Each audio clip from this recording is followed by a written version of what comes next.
இந்த ஒரு அற்புதமான வாய்ப்பை எனக்கு அளித்த எங்களுடைய குருநாதர் அக்ஷய லக்ன பத்ததி எனும் ஏல்பி ஜோதிடத்தை உலகுக்கு அளித்த டாக்டர் புதுவுடைமூர்த்தி ஐயா அவர்களுக்கு என்னுடைய வணக்கம். உங்கள் அனைவருக்கும் வணக்கம். இது குட்டிக்கான ராதாகிருஷ்ண பட் ஐயா அவர்களிடம் ஏல்பி ஜோதிடம் பயின்று ஏல்பி ஜோதிடராக பிராக்டிஸ் செய்து வருகிறேன். தமிழ்நாடு தஞ்சை பல்கலைக்கழகத்தில் பிஎஸ்சி அக்குபங்க்சர் பயின்று அக்குபங்க்சரிஸ்டாகவும் பணிபுரிந்து வருகிறேன். இன்னைக்கு நம்ம பார்க்க இருக்க டாபிக் விதியை மதியால வெல்ல முடியுமா அப்படின்னு. ராமாயணத்துல ஒரு முக்கியமான நிகழ்வை நம்ம இங்க எடுத்து பார்க்கலாம். நம்ம ராமாயணத்துல ராமருக்கு பட்டாபிஷேகம் பண்றேன்னு தசரத மகாராஜா சொல்றாரு. மறாவது நாள் இல்ல நீ காட்டுக்கு போகணும் அப்படின்னு சொல்லிடுறாரு.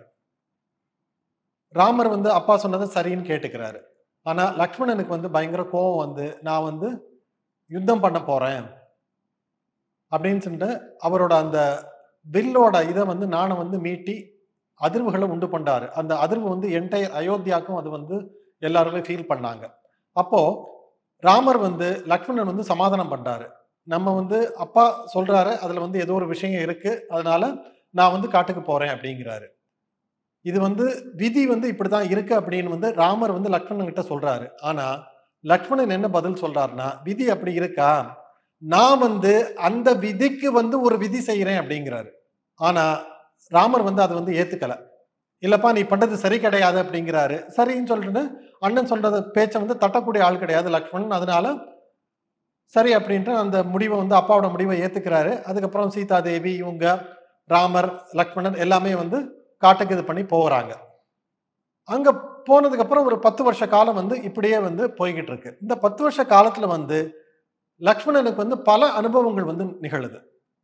அந்த ஒரு 10 வருஷ பீரியட் முடிகிற சமயத்துல தான் அந்த மாயமான் அப்படிங்கிற அந்த ஒரு இது நிகழ்வு நடக்குது.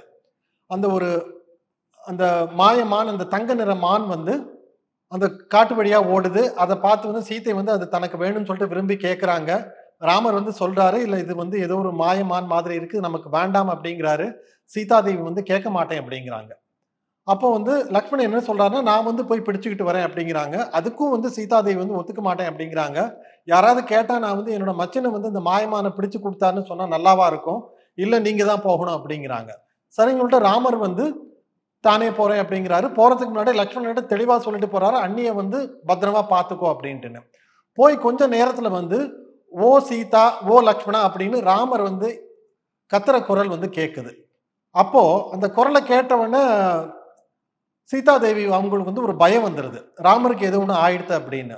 அவங்க லக்ஷ்மணனை பார்த்து என்ன சொல்றாங்கன்னா, லக்ஷ்மணா நீ போய் பாரு அண்ணனுக்கு ஏதோ ஆயிடுத்துன்னு. அப்ப லக்ஷ்மணன் தெளிவா சொல்றாரு, இல்ல அண்ணி, அண்ணனை ஜெயிக்கிறதுக்கு உலகத்துல ஆளே கிடையாது, அதனால இது ஏதோ ஒரு மந்திர தந்திர வேலை, அதனால அந்த குரல் வந்திருக்கு, அண்ணனுக்கு ஒண்ணும் ஆகல அப்படிங்கிறாரு. ஆனா சீதாதேவி கேட்க மாட்டேன் அப்படிங்கிறாங்க. நீ இப்ப போறியா, இல்லைன்னா இங்க பக்கத்துல அந்த காட்டு தீ நல்லா எரிஞ்சுக்கிட்டு இருக்கு, நீ இப்ப போகலன்னா நான் அந்த காட்டு தீயில விழுந்து நான் சாக போறேன் அப்படின்னு புறப்படுறாங்க. அப்போ லக்ஷ்மணன் ஒரு வார்த்தை சொல்றாரு, வெஞ்சின விதியை வெல்ல வல்லமோ, அதாவது விதியை யாரால வெல்ல முடியும் அப்படின்னு. இந்த இடத்துல நமக்கு ஞாபகத்துல வரணும், 10 வருஷத்துக்கு முன்னாடி ராமர் காட்டுக்கு போகும் அப்படின்னு தசரத மகாராஜா சொல்லும் போது லக்ஷ்மணன் என்ன சொன்னாரு, அந்த ஒரு விதிக்கும் ஒரு விதி செய்வோம் அப்படின்னாரு. ஆனா இந்த 10 வருஷ அனுபவம் லக்ஷ்மணனுக்கு என்ன சொல்லி கொடுத்திருக்குன்னா, விதியை வெல்ல முடியாதுன்னு சொல்லி கொடுத்திருக்கு. இதை ஐயா அவங்க அற்புதமா ஒரு வார்த்தைகள்ல சொல்லுவாங்க ஏஎல்பி வகுப்புகள்ல. விதியை மதியால் வெல்லலாம், அதற்கும் ஒரு விதி வேண்டும். அந்த விதியை மதியால் வெல்லலைன்னா அதுக்கும் விதியில இடம் இருந்தாதான் பண்ண முடியும். விதிங்கிறது தலையெழுத்து. சோ இந்த மாதிரியான ஆயிரக்கணக்கான விஷயங்களை 20 வருஷத்துக்கு மேல ஆராய்ச்சி பண்ணி அது நம்ம வாழ்வியலோட இணைத்து ஜோதிட ரீதியா நமக்கு வரக்கூடிய எல்லா பிரச்சனைகளுக்கும் உண்டான நல்லதொரு தீர்வை ஐயா கொடுத்துக்கிட்டு இருக்காங்க. இதை ஏஎல்பி ஜோதிட வகுப்புகள்லையும் ஐயா விளக்கமா சொல்லிக்கிட்டு இருக்காங்க. இந்த ஒரு அற்புத வாய்ப்பை பயன்படுத்தி எல்லோரும் ஏஎல்பி ஜோதிடம் படிச்சு தங்களோட வாழ்க்கையில என்ன நடக்குதுங்கிறத ஒரு புரிதலோட நடத்தும் போது ஒவ்வொருத்தரோட வாழ்க்கையும் வளமாகவும் அமைதியாகவும் நிம்மதியாகவும் அமையும். அதனால வாங்க ஏஎல்பி ஜோதிடம் படிக்கலாம். இது கோர்ஸ் சம்பந்தப்பட்ட டீடைல்ஸ் இந்த டிஸ்கிரிப்ஷன்ல இருக்கக்கூடிய மொபைல் நம்பரை கான்டாக்ட் பண்ணும்போது சொல்லுவாங்க. இந்த ஒரு சிறந்த வாய்ப்பை எனக்கு கொடுத்த எங்களுடைய குருநாதர் டாக்டர் பொதுவுடை மூர்த்தி ஐயா அவர்களுக்கு என்னுடைய நன்றி. உங்கள் அனைவருக்கும் நன்றி.